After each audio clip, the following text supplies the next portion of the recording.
ಕುಶಾಲನಗರ ಪಟ್ಟಣದ ಕೂಡಿಗೆ ಸರ್ಕಾರಿ ಪಿಯು ಕಾಲೇಜಿನಲ್ಲಿ ಪ್ರಥಮ ಪಿಯುಸಿ ವಿದ್ಯಾರ್ಥಿಗಳಿಗೆ ಸ್ವಾಗತ ಕಾರ್ಯಕ್ರಮವನ್ನು ಆಯೋಜಿಸಲಾಗಿತ್ತು. ಕಾರ್ಕಳದ ನೆಕ್ಲೆಜೆ ಶ್ರೀ ವಿಶ್ವಕರ್ಮ ಮಹಿಳಾ ಮಂಡಳಿಯ ಪದಾಧಿಕಾರಿಗಳ ಪದಗ್ರಹಣ ಸಮಾರಂಭ ಹಮ್ಮಿಕೊಳ್ಳಲಾಗಿತ್ತು. ಕೊಡಗು ಜಿಲ್ಲೆ ವಿರಾಜಪೇಟೆಯಲ್ಲಿ ಡಾಕ್ಟರ್ ದುರ್ಗಾಪ್ರಸಾದ್ ರವರು ವಿದೇಶಕ್ಕೆ ತೆರಳಿದ ವೇಳೆಯಲ್ಲಿ ಪುರಸಭೆ ಅಧಿಕಾರಿಗಳು ಅವರ ಜಾಗದಲ್ಲಿ ಚರಂಡಿ ನಿರ್ಮಾಣ ಮಾಡಿರುವ ಘಟನೆ ವರದಿಯಾಗಿದೆ.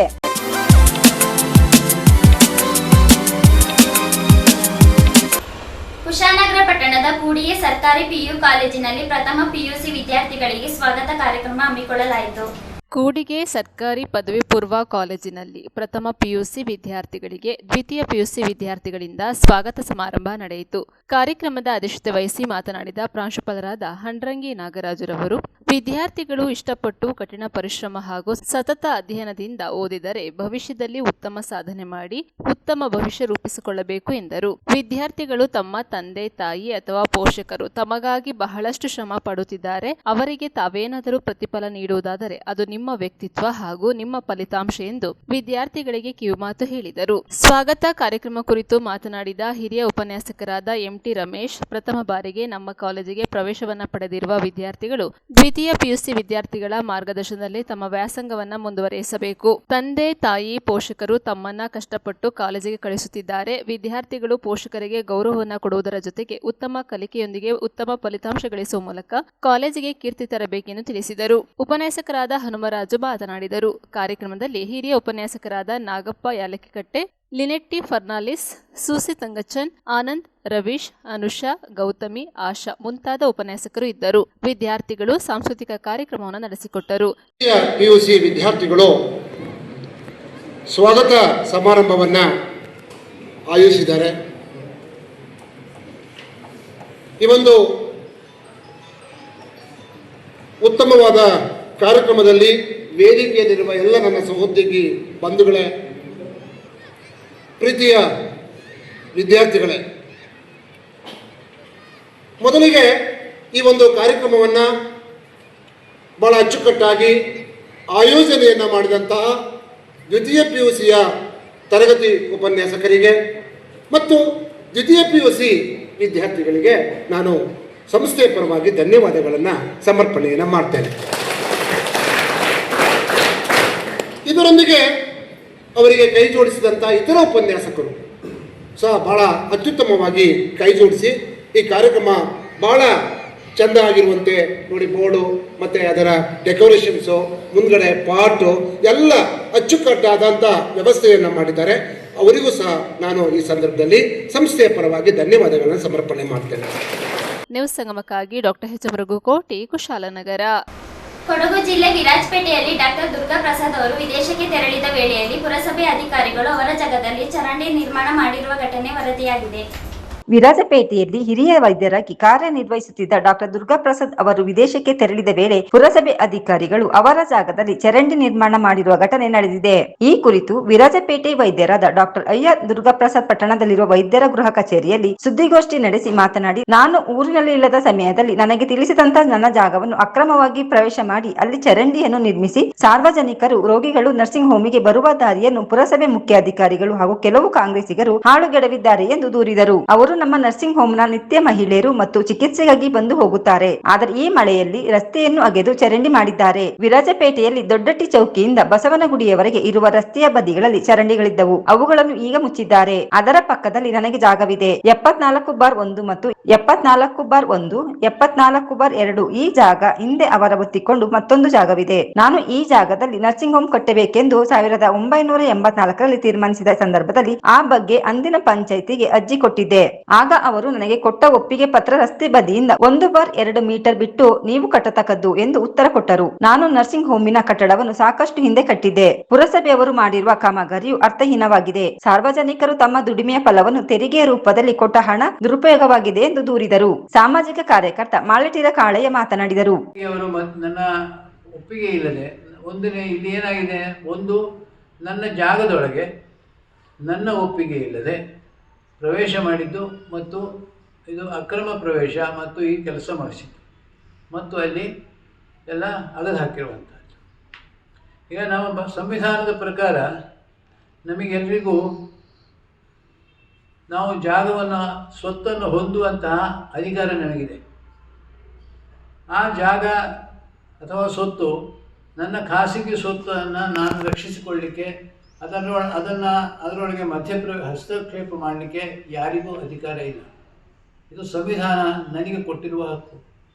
ಇವತ್ತು ನನಗೆ ಸಂವಿಧಾನ ಕೊಟ್ಟಿರುವ ಈ ಹಕ್ಕಿನ ಆಧಾರದಲ್ಲಿ ನಾನು ಹೊಂದಿರುವಂತಹ ಜಾಗದಲ್ಲಿ ನನ್ನ ಒಪ್ಪಿಗೆ ಇಲ್ಲದೆ ಪ್ರವೇಶಿಸಿ ಈ ರೀತಿ ಮಾಡುವುದರ ಮೂಲಕ ಸಂವಿಧಾನ ನನಗೆ ಕೊಟ್ಟಿರುವ ನನ್ನ ಹಕ್ಕನ್ನು ಅವರು ಉಲ್ಲಂಘಿಸಿದ್ದಾರೆ. ಅವರಿಗಿರುವ ಒಂದೇ ಒಂದು ಅಭಿಪ್ರಾಯ ಏನು ಅಂತಂದರೆ, ನಮ್ಮ ಸರ್ಕಾರ, ನಮ್ಮ MLA, ನಾವು ಏನು ಬೇಕಾದರೂ ಮಾಡ್ತೇವೆ. ಇದು ಒಂದು ಅಪಾಯಕಾರಿಯಾದಂತಹ ಒಂದು ಸನ್ನಿವೇಶ. ಹಾಗೆ ವಿರಾಜಪೇಟೆಯಲ್ಲಿ ಸಂವಿಧಾನ ಹೇಳುವುದು ಯಾವ ರೀತಿಯಲ್ಲಿ ತಿಳಿದುಕೊಳ್ಬೇಕು ಅಂತ ನಮಗೆ ತಿಳಿದಾಗಿದೆ. ಯಾಕೆಂತಂದ್ರೆ ಸಂವಿಧಾನ ಅಂತ ಹೇಳಿದ್ರೆ ಪ್ರಜೆಗಳಿಗೋಸ್ಕರ ಇರುವ ಸರ್ಕಾರ, ಪ್ರಜೆಗಳಿಂದ ನಡೀಬೇಕು ಅಂತ ಹೇಳ್ತಾರೆ. ಆದರೆ ಇದು ರಾಜರ ಕಾಲದಲ್ಲಿ ಇಂತಹ ಒಂದು ದಬ್ಬಳಿಕೆ ಇರಲಿಲ್ಲ ಕಾಣ್ತದೆ. ಯಾಕೆಂತಂದ್ರೆ ರಾಜನು ಕೂಡ ತನ್ನ ಪ್ರಜೆಗಳ ಹಿತದೃಷ್ಟಿಯಿಂದ ಅವನ ಯಾವುದಾದ್ರು ವಿಚಾರಗಳನ್ನು ತಿಳಿದುಕೊಂಡು ಮಂತ್ರಿಗಳ ಮುಖಾಂತರ ಅವನ ಯಾರಾದರೂ ಗೂಢಚಾರಿಗಳನ್ನು ತಿಳ್ಕೊಂಡು ಅವರಿಗೆ ಏನು ಕೆಲಸ ಕಾರ್ಯಗಳು ಆಗಬೇಕು, ನನಗೆ ವಿರೋಧ ಬರಬಾರದು ರಾಜನಿಗೆ ಅಂತ ಹೇಳುವ ಒಂದು ಮನೋಸ್ಥಿತಿ ಇತ್ತು. ಆದರೆ ಇಂದು ಇವರ ದಬ್ಬಳಿಕೆ ಮಿತಿಮೀರಿ ಈಗ ಹೇಳಿದಾಗೆ ಇವ್ರದ್ದು ಒಂದು ಪಟಾಮ್ ಇದೆ. ಇವರು ಹೀಗಾಗಿ ಹೇಳ್ಬೇಕಾದ್ರೆ ಉದಾಹರಣೆಗೆ ಗರುಡಾಪುರ ಬಿಟ್ಟಂಕಲದಲ್ಲಿ ಊಟ ಮಾಡ್ತಿದ್ದ ಒಂದು ಅಮಾಯಕ ಹುಡುಗ, ಅವನು ಉತ್ತಮ ಒಂದು ಉದ್ಯೋಗದಲ್ಲಿ ಇರುವ ಒಂದು ಎಜುಕೇಟೆಡ್ ಒಬ್ಬ ಹುಡುಗನಿಗೆ ಇವರು ಗುಂಪು ಕಟ್ಟಿಕೊಂಡು ಊಟ ಮಾಡುವವನ್ನ ಕರೆದು ಹಿಗ್ಗಾಮುಗ್ಗ ಹೊಡೆದು ಅದರ ಮೇಲೆ ಕೇಸ್ ಆಗದಾಗೆ ಈ ತಮ್ಮ ಪ್ರಭಾವವನ್ನು ಬಳಸಿ ಅದನ್ನು ಮರೆಮಾಚಲು ಪ್ರಯತ್ನಿಸಿದರು. ಆದರೆ ಅದನ್ನು ಅದರ ಬಗ್ಗೆ ವಿಚಾರಿಸಿದ ಇತರೆ 3 ಅವರ ಸಂಬಂಧಿಕರ ಮಕ್ಕಳನ್ನು ಕೇಳಿದ, ಯಾಕೆ ಅವನನ್ನು ಹಲ್ಲೆ ಮಾಡಿದರೆ, ಅವನನ್ನು ಆ ರೀತಿ ಹಲ್ಲೆ ಮಾಡಿದ ಕಾರಣ ಎಂದು ಕೇಳಿದಕ್ಕೆ ಅವರನ್ನು ಮನೆಗೆ ಕರೆಸಿಕೊಂಡು ಪೊಲೀಸರನ್ನು ಇವರು ತಮ್ಮ ಪ್ರಭಾವ ಬಳಸಿ ಮನೆಯೊಳಗೆ ಪೊಲೀಸರನ್ನು ಇಟ್ಟುಕೊಂಡು ಅವರ ಮೇಲೆ ಕೊಲೆ ಇದು 307 ಮರ್ಡರ್ ಕೇಸು ಫಿಕ್ಸ್ ಮಾಡಿಸ್ತಾರೆ. ಆಗ ಈ ಇಲಾಖೆಯವರು ಎಷ್ಟು ಇವರ ಒತ್ತಡಕ್ಕೆ ಮಾಡಿದ್ದಾರೆ ಅಂತ ತಿಳ್ಕೊಳ್ಬಹುದು. ಪೊಲೀಸ್ ಇಲಾಖೆಯವರು ಆಗಲಿ, ಈ ಪಟ್ಟಣ ಪಂಚಾಯತ್ ಪುರಸಭೆ ಆಗಲಿ, ಈ ಲೋಕೋಪಯೋಗಿ ಇಲಾಖೆ ಆಗಲಿ, ತಹಸೀಲ್ದಾರ್ ಇಲಾಖೆ ಆಗಲಿ, ಎಲ್ಲ ಇಲಾಖೆಯವರು ಇವರ ಕಪಿಮುಷ್ಟಿಯಲ್ಲಿದ್ದಾರೆ. ಇವರಿಗೆ ತಿರುಗಿ ಯಾವುದೇ ಒಳ್ಳೆ ಕೆಲಸಗಳನ್ನು ಮಾಡಲು ಬಿಡೋದಿಲ್ಲ. ಇವರು ಏನಿದ್ರೆ ಇವರ ಒತ್ತಡಕ್ಕೆ ಮಣಿಲೇಬೇಕು. ಯಾವ ಅಧಿಕಾರಿಗಳು ಹೇಳ್ತಾರಂತೆ ಕೇಳಿದಾಗ, ನನ್ನ ಕೈಕಾಲುಗಳನ್ನು ಕಟ್ಟಿ ಹಾಕಿದ್ದಾರೆ ಇವರು, ನನಗೆ ಕೆಲಸ ಮಾಡಲಾಗ್ತಿಲ್ಲ ಅಂತ ಹೇಳುವಂತ ಪರಿಸ್ಥಿತಿ ಇವತ್ತು ಈ ವಿರಾಜಪೇಟೆಯಲ್ಲಿ ಬಂದಿದೆ. ನ್ಯೂಸ್ ಸಂಗಮಕ್ಕಾಗಿ ರವಿ MK, ವಿರಾಜಪೇಟೆ. ಕಾರ್ಕಳದ ನಿಕ್ಲಾಜೆ ಶ್ರೀ ವಿಶ್ವಕರ್ಮ ಮಹಿಳಾ ಮಂಡಳಿಯ ಪದಾಧಿಕಾರಿಗಳ ಪದಗ್ರಹಣ ಸಮಾರಂಭ ನಡೆಯಿತು. ನಿಕ್ಲಾಜಿ ಶ್ರೀ ಕಾಳಿಕಾಂಬ ದೇವಸ್ಥಾನದ ಅಂಗ ಸಂಸ್ಥೆಯಾದ ಶ್ರೀ ವಿಶ್ವಕರ್ಮ ಮಹಿಳಾ ಮಂಡಳಿಯ ಅಧ್ಯಕ್ಷರಾಗಿ ಕವಿತಾ ಹರೀಶ್ ಆಯ್ಕೆಯಾದರು. ಉಪಾಧ್ಯಕ್ಷರಾಗಿ ಪೂರ್ಣಿಮಾ ನಿತ್ಯಾನಂದ, ಕಾರ್ಯದರ್ಶಿಯಾಗಿ ಮಲ್ಲಿಕಾ ಗಣೇಶ್, ಕೋಶಾಧಿಕಾರಿಯಾಗಿ ಪೂರ್ಣಿಮಾ ಜಯಂತ್ ಆಯ್ಕೆಯಾಗಿದ್ದಾರೆ. ಮೊನ್ನೆ ತಾನೇ ನಡೆದ ಮಹಾಸಭೆಯಲ್ಲಿ ನೂತನ ಸಮಿತಿಯ 25 ಸದಸ್ಯರನ್ನು ಆಯ್ಕೆ ಮಾಡಲಾಗಿತ್ತು. ಮಹಾಸಭೆಯ ಅಧ್ಯಕ್ಷತೆಯನ್ನು ನಿಕಟಪೂರ್ವ ಅಧ್ಯಕ್ಷರಾದ ನಳಿನಿ ವಿಜಯೇಂದ್ರ ವಹಿಸಿದ್ದರು. ಮುಖ್ಯ ಅತಿಥಿಗಳಾಗಿ ಗಾಯತ್ರಿ ಮಹಿಳಾ ಮಂಡಳಿ ಅಧ್ಯಕ್ಷರು, ನೆಕ್ಲಾಜಿ ದೇವಸ್ಥಾನದ ಮಾಜಿ ಆಡಳಿತ ಮೊಕ್ತೇಸರರು ಶಿಲ್ಪಿ ರಾಮಚಂದ್ರ ಆಚಾರ್ಯ ಜೊತೆ ಮೊಕ್ತೇಸರ ನಿಟ್ಟೆ ಸುರೇಶ್ ಆಚಾರ್ಯ, PV ರವಿ ಆಚಾರ್ಯ ಹಾಗೂ P ವಸಂತ್ ಆಚಾರ್ಯ, ಕೋಶಾಧ್ಯಕ್ಷೆ ಜ್ಯೋತಿ ರಮೇಶ್ ವೇದಿಕೆಯಲ್ಲಿ ಉಪಸ್ಥಿತರಿದ್ದರು. ಪ್ರಾರ್ಥನೆಯನ್ನು ಶೋಭಾ ಮತ್ತು ವಿಜಯ್ ಭಾಸ್ಕರ್ ನೆರವೇರಿಸಿದರು. ಉಪಾಧ್ಯಕ್ಷರಾದ ಕವಿತಾ ಹರೀಶ್ ಸ್ವಾಗತಿಸಿದರು. ವರದಿ ವಾಚನವನ್ನು ಈ ಕಾರ್ಯಕ್ರಮದ ನಿರ್ವಹಣೆಯನ್ನು ಕಾರ್ಯದರ್ಶಿಯವರಾದ ಗೀತಾ ಚಂದ್ರ ನೆರವೇರಿಸಿದರು. ನ್ಯೂಸ್ ಸಂಗಮಕ್ಕಾಗಿ ಅರುಣ್ ಭಟ್, ಕಾರ್ಕಳ. ವಿರಾಜಪೇಟೆ ತಾಲೂಕಿನ ಜನತಾ ನ್ಯಾಯಾಲಯದಲ್ಲಿ 3ನೇ ಅಫಿಡವಿಟ್ ಎಂಬ ಶಾಸಕ ಪೊನ್ನಣ್ಣನವರ ಕಾಮಗಾರಿ ಅನುಷ್ಠಾನ ಪುಸ್ತಕ ಬಿಡುಗಡೆ ಮಾಡಲಾಯಿತು. ಜನತಾ ನ್ಯಾಯಾಲಯದಲ್ಲಿ 3ನೇ ಅಫಿಡವಿಟ್ ಎಂಬ ಶಾಸಕ ಪೊನ್ನಣ್ಣರವರ ಕಾಮಗಾರಿ ಅನುಷ್ಠಾನಗಳ ಪುಸ್ತಕ ಬಿಡುಗಡೆಗೊಳಿಸಲಾಯಿತು. ತಾವು ಶಾಸಕರಾಗಿ ಆಯ್ಕೆಯಾದ ಬಳಿಕ ಪ್ರತಿ ವರ್ಷದಂತೆ ಈ ವರ್ಷವೂ ತಮ್ಮ ಸಾಧನೆಯ ಹೊತ್ತಗೆಯನ್ನು ಸಾರ್ವಜನಿಕರ ಅವಗಾಹನೆಗೆ ಮಾನ್ಯ ಶಾಸಕರು ಇಂದು ಬಿಡುಗಡೆಗೊಳಿಸಿದರು. ವಾಗ್ದಾನ ಅನುಷ್ಠಾನ ಎಂಬ ಹೆಸರಿನ ಈ ಪುಸ್ತಕದಲ್ಲಿ ಕಳೆದ ಸಾಲಿನಲ್ಲಿ ಮಾನ್ಯ ಶಾಸಕರು ಕೈಗೊಂಡಿರುವ ವಿವಿಧ ಇಲಾಖೆಗಳ ಅಭಿವೃದ್ಧಿ ಕಾಮಗಾರಿಗಳ ಪಟ್ಟಿ ಇದ್ದು, ಕ್ಷೇತ್ರದ ಜನತೆ ಹಾಗೂ ಸಾರ್ವಜನಿಕರು ಇದನ್ನು ಓದುತ್ತಾ ಶಾಸಕರ ಕೆಲಸ ಕಾರ್ಯಗಳ ಬಗ್ಗೆ ತಿಳಿದುಕೊಳ್ಳಬೇಕಾಗಿದೆ. 6 ವರ್ಷ ತನ್ನ ಪಾಲಿನ ಅದ್ಭುತ ಕ್ಷಣಗಳು ಎಂದು ಬಣ್ಣಿಸಿದ ಮಾನ್ಯ ಶಾಸಕರು, ಜನರ ಪ್ರೀತಿ ವಿಶ್ವಾಸವೇ ತನಗೆ ಶ್ರೀರಕ್ಷೆ ಎಂದು ಮನದಾಳದ ಮಾತುಗಳನ್ನು ಆಡಿದರು. ಈ ಸಂದರ್ಭದಲ್ಲಿ ಶಾಸಕರ ಧರ್ಮಪತ್ನಿ ಶ್ರೀ ಕಾಂಚನ್ ಪೊನ್ನಣ್ಣ, ಶಾಸಕರ ಜ್ಯೇಷ್ಠ ಸಹೋದರರಾದ ಶ್ರೀ ಅಜ್ಜಿ ಕುಟೀರ ನರೇನ್ ಕಾರ್ಯಪ್ಪ, ಜಿಲ್ಲಾ ಕಾಂಗ್ರೆಸ್ ಅಧ್ಯಕ್ಷರು ತಿತೀರ ಧರ್ಮಜ ಉತ್ತಪ್ಪ, ವಿರಾಜಪೇಟೆ ಬ್ಲಾಕ್ ಅಧ್ಯಕ್ಷರು ಪಟ್ಟಡ ರಂಜೆ ಪೂರ್ಣಚ್ಚ, ನಗರ ಅಧ್ಯಕ್ಷರು ಮಾಲಟೀರ ಬೋಪಣ್ಣ, ಎಲ್ಲ ಘಟಕದ ಅಧ್ಯಕ್ಷರುಗಳು, ಪದಾಧಿಕಾರಿಗಳು, ಪಕ್ಷದ ಕಾರ್ಯಕರ್ತರು, ಮಾನ್ಯ ಪೊನ್ನಣ್ಣರವರ ಅಭಿಮಾನಿಗಳು ಉಪಸ್ಥಿತರಿದ್ದರು. ನಾನು ಸಮಾಜದಲ್ಲಿ ಕಳೆದ 3 ವರ್ಷದಿಂದ ನಾನು ಏನನ್ನು ಮಾಡಿದ್ದೇನೆ ಅನ್ನುವಂಥದ್ದನ್ನ ಆ ಸೆಂಟೆನ್ಸ್ ಹೇಳುವಂತ ಕೆಲಸ ಇದೆಯಲ್ಲ ಅದರ ಒಂದು ಅಫಿಡವಿಟ್ ಬಿಡುಗಡೆ ಮಾಡಿದ್ದೇನೆ. ನಾನು ಈ ಕಾರ್ಯಕ್ರಮಕ್ಕೆ 7 ಗಂಟೆಗೆ ಸರಿಯಾಗಿ ಬಂದಂತ ಸಂದರ್ಭದಲ್ಲಿ ಕಳೆದ 3 ವರ್ಷಗಳಲ್ಲಿ ಅವಧಿಯಲ್ಲಿ ಆಗಿರ್ತಕ್ಕಂಥ ಕೆಲಸದ ಒಂದು ಪುಸ್ತಕೆಯನ್ನು ಕೊಟ್ಟಿದ್ದು ಜಗದೀಶ್ ಅವರ ಪತ್ರಿಕೆಯನ್ನು ಕೊಟ್ಟಿದ್ದು 1,800 ಕೋಟಿ ರೂಪಾಯಿಗೂ ಹೆಚ್ಚು ಅನುದಾನವನ್ನು ಈ ಕ್ಷೇತ್ರಕ್ಕೆ ತಂದು ಸರ್ವಾಂಗೀಣವಾಗಿರ್ತಕ್ಕಂತಹ ಪ್ರಗತಿಗೋಸ್ಕರ ಅದನ್ನು ವಿನಿಯೋಗಿಸಿದ್ದಾರೆ ಅನ್ನುವಂಥದ್ದು ಅತ್ಯಂತ ಹೆಮ್ಮೆ ಪಡುವಂತಹ ಸಂಗತಿ. ಅದಕ್ಕೆ ಕಾರಣ ಸಾಕ್ಷಿಯಾದಪ್ಪ ಅಂತ ಹೇಳಿದ್ರೆ ಇಷ್ಟು ಹೊತ್ತಿನಲ್ಲಿಯೂ ಸಹ ಈ ಪರಿಯಾಗಿರ್ತಕ್ಕಂತಹ ಜನಪ್ರೀತಿಯನ್ನು ಅವರು ತೋರಿಸಿಕೊಂಡಿದ್ದಾರೆ. ಜನನಾಯಕರಿಗೆ ಬೇಕಾಗಿರ್ತಕ್ಕಂತಹ ಅರ್ಹತೆ ಏನಪ್ಪ ಅಂತ ಹೇಳಿದ್ರೆ ಪಾರದರ್ಶಕವಾದಂತಹ ಜೀವನ ವ್ಯವಸ್ಥೆ. AS 12ರಲ್ಲಿ ಕಳೆದ 3 ವರ್ಷಗಳಿಂದ ನಾವು ಕಾಣ್ತಾ ಇರ್ತಕ್ಕಂಥದ್ದು ಏನಪ್ಪಾ ಅಂತ ಹೇಳಿದ್ರೆ ಪಾರದರ್ಶಕವಾದಂತಹ ಜೀವನ, ಎಲ್ಲಿಯೂ ಯಾರಿಗೂ ನೋಯಿಸದೇ ಇರತಕ್ಕಂತಹ ಮನಸ್ಥಿತಿ, ಯಾರನ್ನೂ ಸಹ ಅವರು ಯಾವಾಗಲೂ ಸಹ ಗಣಿಸಿನಿಂದ ಮಾತನಾಡಿದಂತೆ ಕೇಳಿದ್ದೇನೆ ನಾನು. ಬಸವಣ್ಣನವರ ಒಂದು ವಚನ ಕೋವಿಡ್ ಸಂದರ್ಭದಲ್ಲಿ ನನ್ನ ತಂದೆ ತಾಯಿಯ ವಯಸ್ಸಿನಲ್ಲಿ ಸ್ಥಾಪನೆಯಾದಂತಹ ಒಂದು ದತ್ತಿ ಸಂಸ್ಥೆಯ ಮೂಲಕ ಜನಪರ ಕೆಲಸ ಮಾಡಲಿಕ್ಕೆ ನಾನು ಬಂದಂಥ ಸಂದರ್ಭವನ್ನು ಇವತ್ತು ನಾನು ನೆನೆಸ್ತೇನೆ. ಒಂದು ಪುರುಷ ಸಕ್ರಿಯವಾದಂಥ ರಾಜಕಾರಣಕ್ಕೆ ಬಂದು ಚುನಾವಣೆಯಲ್ಲಿ ನಿಲ್ಲುವಂಥ ಖಚಿತವಾದಂಥ ಅಭಿಪ್ರಾಯ ನಮ್ಮದು ಖಂಡಿತವಾಗಿ. ಆದರೆ ಅವತ್ತಿನಿಂದ ಇವತ್ತಿನವರೆಗೂ 6 ವರ್ಷಗಳ ಕಾಲ ನಾನು ಯಾವುದೇ ಒಂದು ದಿವಸದ ಹಿಂದೆ ಸಕ್ರಿಯವಾಗಿ ಜನರ ಸೇವೆಯ ಕಾರ್ಯಕ್ರಮದಲ್ಲೇ ತೊಡಗಿಕೊಂಡಿದ್ದೇನೆ ಹೊರತು ಯಾವುದಾದ್ರೂ ಕೂಡ ಮಾಡಿದೆ. ಅದಕ್ಕೆ ಶಕ್ತಿ, ಅದಕ್ಕೆ ಸ್ಫೂರ್ತಿ, ಅದಕ್ಕೆ ಪೂರ್ಣವಾದಂತಹ ಬೆಂಬಲ ತಮ್ಮೆಲ್ಲರ ಪ್ರೀತಿ ಮತ್ತು ವಿಶ್ವಾಸ. ಇವತ್ತು ಕೂಡ ನಾನು ವೇದಿಕೆ ಮೇಲೆ ಕೂತಿದ್ದಾಗ ನಮ್ಮ ಸ್ನೇಹಿತರು ಪ್ರಶಾಂತ್ ಅವರು ಯಾವುದೋ ಒಂದು ದುರಂತ ನಡೆದಿದೆ, ಅದರ ವಿಚಾರವಾಗಿ ಮಾತಾಡಿ ಫೋನ್ ಮಾಡಿ ಅಂತ ಹೇಳಿದೆ. ಯಾಕೆ ಹೇಳ್ತಾ ಇದ್ದೀನಿ ಅಂತ ಹೇಳಿದ್ರೆ ಪ್ರತಿ ಕ್ಷಣವೂ ಕೂಡ ಬಡವರ ಬಗ್ಗೆ, ಶೋಷಿತರ ಬಗ್ಗೆ, ಮಹಿಳೆಯರ ಬಗ್ಗೆ, ಕಾರ್ಮಿಕರ ಬಗ್ಗೆ, ಇವರ ಬಗ್ಗೆ ಕಾಳಜಿ ಇರುವಂತ ಇರುವಂತವರೆಲ್ಲ ಕೂಡ ಒಂದು ದೊಡ್ಡ ಪರಿವಾರ. ಯಾರು ಯಾವಾಗಲೂ ಸ್ವಲ್ಪ ಸ್ವಂತಕ್ಕೆ ನನ್ನ ಪದೇ ಪದೇ ಹೇಳ್ತೀನಿ, ನಾನು ನೋಡಿದ್ರೆ 6 ವರ್ಷಗಳ ಕಾಲ ನನ್ನ ಸಕ್ರಿಯವಾದಂತ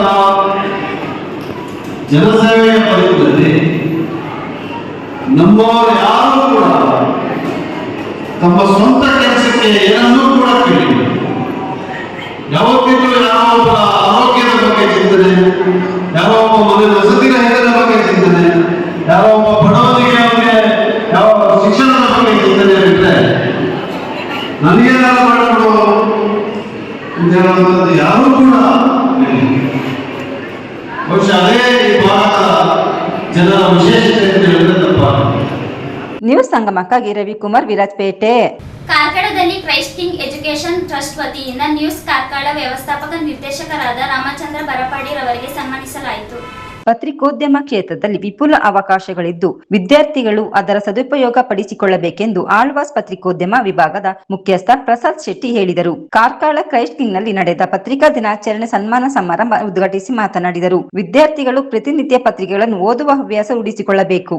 ಓದು ನಿಮ್ಮ ಭವಿಷ್ಯಕ್ಕೆ ಹೊಸ ದಾರಿ ತೋರಲಿದೆ ಎಂದರು. ಮಾಧ್ಯಮ ಕ್ಷೇತ್ರದ ಸೇವೆಯನ್ನು ಪರಿಗಣಿಸಿ ಕ್ರೈಸ್ಟ್ ಕಿಂಗ್ ಎಜುಕೇಷನ್ ಟ್ರಸ್ಟ್ ವತಿಯಿಂದ ನ್ಯೂಸ್ ಕಾರ್ಕಳ ವ್ಯವಸ್ಥಾಪಕ ನಿರ್ದೇಶಕ ರಾಮಚಂದ್ರ ಬರೆಪಾಡಿ ಅವರನ್ನು ಸನ್ಮಾನಿಸಲಾಯಿತು.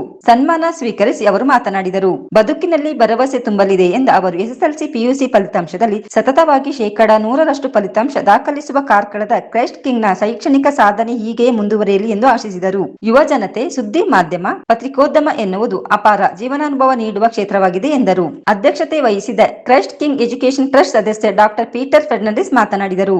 ಪತ್ರಕರ್ತರು, ವರದಿಗಾರರು, ಛಾಯಾಗ್ರಾಹಕರನ್ನು ನೆನಪಿನ ಕಾಣಿಕೆ ನೀಡಿ ಗೌರವಿಸಲಾಯಿತು. ಸಂಸ್ಥೆಯ ಪ್ರಾಚಾರ್ಯ ಲಕ್ಷ್ಮೀನಾರಾಯಣ್ ಕಾಮತ್ ರವರು ಪ್ರಸ್ತಾವನೆಗೈದರು. ಉಪ ಪ್ರಾಚಾರ್ಯ ಡಾಕ್ಟರ್ ಪ್ರಕಾಶ್ ಭಟ್, ಪ್ರೌಢಶಾಲಾ ಮುಖ್ಯ ಶಿಕ್ಷಕಿ ಶ್ರೀಮತಿ ಜ್ಯೋತ್ಸ್ನಾ ಸ್ನೇಹಲತಾ, ಸಂಸ್ಥೆಯ ವಾಣಿಜ್ಯ ಶಾಸ್ತ್ರ ಉಪನ್ಯಾಸಕ ದೀಪಕ್ ಸ್ವಾಗತಿಸಿ, ಕನ್ನಡ ಉಪನ್ಯಾಸಕ ಉಮೇಶ್ ಬೆಳ್ಳಿಪಾಡಿ ಕಾರ್ಯಕ್ರಮ ನಿರೂಪಿಸಿ ವಂದಿಸಿದರು. ದೇಶದ ವಿವಿಧ ಸ್ತರಗಳಲ್ಲಿ ವಿವಿಧ ಇಲಾಖೆಗಳಲ್ಲಿ ಕೆಲಸ ಮಾಡುವಂತವ್ರು ನೀವು. ಅವರು ಎರಡು ಮಾತ್ರ ಡಾಕ್ಟರ್ ಆಗಿರ್ಬೋದು, ಇಂಜಿನಿಯರ್ ಆಗಿ ಮತ್ತು ಅದಕ್ಕೆ ಸಂಬಂಧಪಟ್ಟಿದ್ದಲ್ಲಿ ಇರ್ಬೋದು. ಆದರೆ ನಾನು ಮುಂದೆ ಇದನ್ನು ಹೇಳಲಿಕ್ಕೆ ಇಷ್ಟಪಡ್ತಾ ಇದ್ದೇನೆ. ಒಂದೊಂದು ಕಾರ್ಯಕ್ರಮ ಮಾಡಿದೆ ಪೊಲೀಸ್ ಇಲಾಖೆಗಳಲ್ಲಿ ಕೆಲಸ ಇತ್ತು. ಆ ಕೆಲಸಕ್ಕೆ ನಮ್ಮ ಪತ್ರಿಕೆಯವರಿಗೆ ಇಂಟ್ರೆಸ್ಟ್ ಮಾಡಿದೆ. ಹಾಗೆ ನಮ್ಮ ಉತ್ತರ ಕರ್ನಾಟಕದವರೆಲ್ಲ ಬರ್ತಾರೆ ಎಲ್ಲ ಸರ್ಕಾರಿ ಕೆಲಸಗಳಿಗೆ. ಆದರೆ ನಮ್ಮ ದಕ್ಷಿಣ ಕನ್ನಡ ಈ ಕರಾವಳಿ ಭಾಗದಲ್ಲಿ ಯಾರಿದ್ದಾರೆ ಅವರು ಹಿಂದೆ ಇದ್ದು ಈಗ ಕಮ್ಮಿ ಆಗ್ತಾ ಇದ್ದಾರೆ. ಅದಕ್ಕಾಗಿ ಒಂದೊಂದೇ ಇದಕ್ಕೆ ಏನು ಮಾಡಬೇಕು, ಕೆಲಸ ಮಾಡಬೇಕು, ಅದನ್ನು ನಾವು ಸರ್ಕಾರಿ ಕೆಲಸಗಳಲ್ಲಿ ತೊಡಗಿಸಿಕೊಳ್ಳುವಂಥದ್ದನ್ನು ಇದು ಮಾಡಿದರು. ಆದರೆ ಅಲ್ಲಿ ಸಮೇತ ಬಂದದ್ದು ಉತ್ತರ ಕರ್ನಾಟಕದವರು ಜಾಸ್ತಿ, ನಮ್ಮ ಕರಾವಳಿ ಕರ್ನಾಟಕದಲ್ಲಿ ಯಾರೂ ಇಲ್ಲ. ನಮ್ಮ ಸಮುದಾಯದವರಿಗೆ ಹೇಳಿದೆ, ದೇವರಾಣೆ ಮುಂದೆ ಒಂದು ಮಾತು ಬರಬೇಕು, ಅವರಿಗೆಲ್ಲ ಗಂಪಿನ ವ್ಯಾಮೋಹ. ಆ ಗಂಪಿನ ವ್ಯಾಮೋಹದಿಂದಾಗಿ ನಾವಿವತ್ತು ಅಲ್ಲಿ ಮುಳುಗುತ್ತಿರುವಾಗ ನಾವು ಬೆನ್ನಟ್ಟಿ ಹೋಗ್ತಾ ಇದ್ದೇವೆ. ಅದು ಖಂಡಿತವಾಗಿ ಮುಳುಗುತ್ತಿರುವಾಗ. ಅದು ಇವತ್ತು ನಿಮಗೆ ಸರ್ಕಾರಿ ಕೆಲಸಗಳಲ್ಲಿ ನಿಮಗೆ ಹೋದ್ರೆ ಜೀವನ ಪರ್ಯಂತ ನಿಮಗೆ ಲೈಫ್ ಸೆಕ್ಯೂರಿಟಿ ಅನ್ನೋದಿದೆ. ಆ ಲೈಫ್ ಸೆಕ್ಯೂರಿಟಿ ಅಲ್ಲಿ ಹೋಗ್ತದೆ. ಆ ಕೆಲಸವನ್ನು ನಾವು ಪತ್ರಿಕೆಗಳು ಮಾಡ್ತಾ ಇದ್ದೀವಿ. ಹೇಳುವಂತ ಉದ್ದೇಶ ಪತ್ರಿಕೆಗಳು ಗುರುತಿಸಿಕೊಂಡಿದ್ದಾರೆ. ಈ ಪರಂಪರೆ ಮುಂದುವರಿಯಲಿ ಎನ್ನುವ ಆಶಯದೊಂದಿಗೆ ನನ್ನನ್ನು ಸನ್ಮಾನಿಸಿದ ಎಸ್ಟಿ ಸಂಸ್ಥೆ ಅಧ್ಯಕ್ಷರು ಮತ್ತು ನನ್ನ ಮಿತ್ರರಾದ ಪ್ರಾಂಶುಪಾಲರು ಉಮೇಶ್ ಬೆಳ್ಳಿಪಾಡಿ, ಈ ಶಿಕ್ಷಕರಿಂದ ಎಲ್ರಿಗೂ ಧನ್ಯವಾದ, ಕೃತಜ್ಞತೆ ಸಲ್ಲಿಸುತ್ತಾ ನನ್ನ ಮಾತು ಕೊನೆಗೊಳಿಸುತ್ತೇನೆ. ಕಾಲೇಜಿನಲ್ಲಿ ಪತ್ರಿಕಾ ದಿನಾಚರಣೆಯನ್ನ ಆಚರಿಸುವ ಒಂದು ಕಾರ್ಯಕ್ರಮಕ್ಕೆ ನನ್ನ ಮುಖ್ಯ ಅತಿಥಿಯಾಗಿ ಕರೆದಿದ್ದಕ್ಕೆ ನಾನು ಮೊದಲಿಗೆ ಕ್ರೈಸ್ತ ಕಾಲೇಜಿನ ಆಡಳಿತ ಸದಸ್ಯರಾಗಿರುವಂತಹ ಪೀಟರ್ ಫರ್ನಾಂಡಿಸ್ ಸರ್ ಅವರಿಗೆ ಮನದಾಳದ ಕೃತಜ್ಞತೆಯನ್ನು ಸಲ್ಲಿಸ್ತೇನೆ. ಖಂಡಿತ ಸರ್ ನಮ್ಮ ನಿರೂಪಕರು ಮೊದಲಿಗೆ ಹೇಳಿದ್ರು, ಅಂದರೆ ಇವತ್ತು ನಾನು ವಿದ್ಯಾರ್ಥಿಗಳಿಗೆ ಪತ್ರಿಕೋದ್ಯಮದ ಬಗ್ಗೆ, ಹೀಗೆ ಪತ್ರಿಕೋದ್ಯಮದಲ್ಲಿ ಬದುಕನ್ನು ಕಟ್ಟಿಕೊಳ್ಳುವುದು ಅನ್ನೋದ್ರ ಬಗ್ಗೆ ಹೇಳಬೇಕು ಅಂತ. ಖಂಡಿತ ನಾನು ಅದ್ರ ಬಗ್ಗೆ ಹೇಳಿದ್ದೇನೆ. ಮುಖ್ಯವಾಗಿ ಜುಲೈ 1 ಕನ್ನಡ ಪತ್ರಿಕಾ ದಿನಾಚರಣೆಯನ್ನು ಆಚರಿಸುವ ಹಿನ್ನೆಲೆಯನ್ನು ನಾವೆಲ್ಲ ತಿಳ್ಕೊಳ್ಬೇಕು ನಾನು ಅನ್ಕೋತೇನೆ. ವರ್ಷಗಳಿಂದ ನನ್ನ ಮಕ್ಕಳ ಪತ್ರಿಕಾರಿಗೆ ಸುಮಾರು 31 ವರ್ಷಗಳು ನಾನು ಪತ್ರಿಕೆ ಕಟ್ಟಿಗೆ ಬಂದವ, ಪತ್ರಿಕೆ ಮಾರಾಟ ಮಾಡಲಿಕ್ಕೆ ಬಂದವ, ಪತ್ರಿಕೆ ಕಟ್ಟಿ ಪತ್ರಿಕೆಯಲ್ಲಿ ಬಂದು ಪತ್ರಿಕೆಯಲ್ಲಿ ಮಾರಿ ಜನರನ್ನು ತಲುಪಬೇಕು ಎನ್ನುವ ದೃಷ್ಟಿಯಿಂದ ಬಂದವ. ಈಗ ಬಹಳಷ್ಟು ಮಂದಿ ಮಾತಾಡಬೇಕು, ನಾನು ಮಾತಾಡಿಲ್ಲ. ನೀವು ಯಾರು ಕೆಲಸ ಮಾಡಬೇಕು ನಾನು ಆಗ ಸರಿ ಹೇಳಿದ್ರು, ಈಗ ಮಾಡಿದ್ರೆ ಯಾಕಂದರೆ ಬರ್ತಾ ಇತ್ತು ಹೀಗಾಯಿತು ಹೀಗಾಯಿತು ಎಲ್ಲರೂ ಮೊಬೈಲ್ ನೋಡಿಕೊಂಡು ಅದೇ ಕೆಳಗೆ ಬಡ್ಡಿ ಮೊಬೈಲ್ ನೋಡಲಿಕ್ಕಿಲ್ಲ. ಹಾಗಾಗಿ ನಾವು ಸ್ವಲ್ಪ ಸೇಫ್ ಆಗಿದೆ, ಯಾಕಂದರೆ ನಮ್ಮನ್ನೇ ನೋಡಬೇಕು. ಅದು ನಮ್ಮ ಕಾಲ ಹಾಗಿರಲಿಲ್ಲ. ನಮ್ಮೆಲ್ಲ ಸರ್ಕಾರಿ ಶಾಲೆ, ಸರ್ಕಾರಿ ಗಾಡಿ ಮಹೇಶರು ಇಲ್ಲಿ ಪಾಠ ಮಾಡೋದು, ನಾವು ಅಲ್ಲಿ ಕೂತ್ಕೊಂಡು ಹಿಂಗೆ ಮಾಡೋದು. ಅದಕ್ಕೆ ಒಂದು ಡಸ್ಟರ್ ಟಾಪ್ ಬಿಡ್ತಾರೆ, ಅಲ್ಲಿ ಬರೋದಿಲ್ಲ, ಬರೀ ಡಸ್ಟರ್ ತಗೊಂಡ್ಬರ್ಬೇಕು.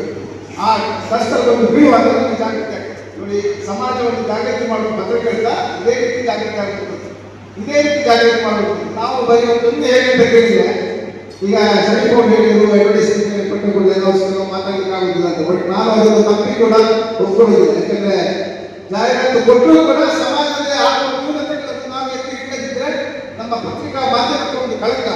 31 ವರ್ಷಗಳಲ್ಲಿ ಪ್ರತಿ ಗ್ರಾಮದ ಪ್ರತಿ ಹಳ್ಳಿಗಾಗಿ ನಾವು ಪತ್ರಿಕೆ ಕಟ್ಟಿದ್ದೇವೆ. ಪತ್ರಿಕೆ ನಾನು 1990 ಪತ್ರಿಕೆ ಕಟ್ಟಲಿಕ್ಕೆ. ಹಾಗೆ ಯಾರು ಕೂಡ ಪತ್ರಿಕೆ ಬೇಡ ಇತ್ತು. ಈಗ ನೋಡಿ, ನೀವು ಹೇಳ್ತೀರಿ, ಈಗ ಬಹಳಷ್ಟು ಮಂದಿ ಇಂಗ್ಲಿಷ್ ಮಾಧ್ಯಮ, ಆಂಗ್ಲ ಮಾಧ್ಯಮ ಶಾಲೆಯಲ್ಲಿ ಆದರೂ ಕರ್ನಾಟಕದಲ್ಲಿ ಕನ್ನಡ ಮಾಧ್ಯಮ ಪತ್ರಿಕೆಗಳೇ ನಂಬರ್ 1. ಇಂಗ್ಲಿಷ್ ಮಾಧ್ಯಮ ಪತ್ರಿಕೆಗಳು ಎಲ್ಲೂ ಕೂಡ ನಂಬರ್ 1 ಇಲ್ಲ, ಕನ್ನಡ ಮಾಧ್ಯಮ ಪತ್ರಿಕೆಗಳೇ ನಂಬರ್ 1. ಯಾಕೆ ನಂಬರ್ 1 ಆಗ್ತಿದೆ? ಆಂಗ್ಲ ಮಾಧ್ಯಮ ಶಾಲೆಯಲ್ಲಿ ಓದ್ತಾರೆ, ಆದರೆ ಓದಿಸುವ ಒಂದು ಆಸೆ ಅವರಿಗೆ ಬರಬೇಕು, ಓದಿಸುವ ಪ್ರೇರೇಪಣೆ ಬರಬೇಕು. ಹಾಗಾದ್ರೆ ಮಾತ್ರ ಅವರು ಓದಲಿಕ್ಕೆ ಆಗುವಂಥದ್ದು. ಕನ್ನಡ ಮಾಧ್ಯಮ ನೋಡಿ, ನಾವು ಈಗ ಬಹಳಷ್ಟು ಮಂದಿಗೆ ಪತ್ರಕರ್ತರಾಗಲಿಕ್ಕೆ ಆಸಕ್ತಿ ಇದೆ. ಈಗ ಆಳ್ವಾಸದ ಬಹಳಷ್ಟು ಮಂದಿ ವಿದ್ಯಾರ್ಥಿಗಳು ನಮ್ಮಲ್ಲಿ ಇಂಟರ್ನ್ಶಿಪ್ಗೆ ಬರ್ತಾರೆ. ಶಾಲೆ ಬಹಳಷ್ಟು ಮಂದಿ ವಿದ್ಯಾರ್ಥಿ ಪ್ರತಿ ವರ್ಷ ಬರ್ತಾರೆ, ಪ್ರಾಕ್ಟಿಕಲ್ ಆಗಿ ಹೋಗ್ತಾರೆ. ನ್ಯೂಸ್ ಸಂಗಮಕ್ಕಾಗಿ ಅರುಣ್ ಭಟ್, ಕಾರ್ಕಳ. ಕೊನೆಯಲ್ಲಿ ಮತ್ತೊಮ್ಮೆ ಹೆಡ್ಲೈನ್ಸ್.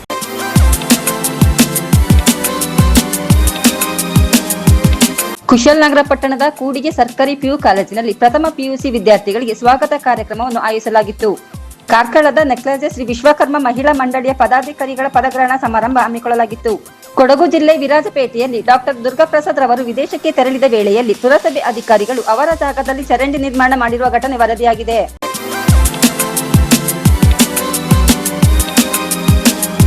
ಇಲ್ಲಿಗೆ ನ್ಯೂಸ್ ಸಂಗಮ ಮುಕ್ತಾಯವಾಯಿತು. ಸುದ್ದಿ, ಮಾಹಿತಿ, ಮನೋರಂಜನೆಗಾಗಿ ನೋಡ್ತಾ ಇರಿ ಸಂಗಮ ಟಿವಿ. ವಂದನೆಗಳೊಂದಿಗೆ ಸಿಂಚನ GM ಕುಶಾಲನಗರ.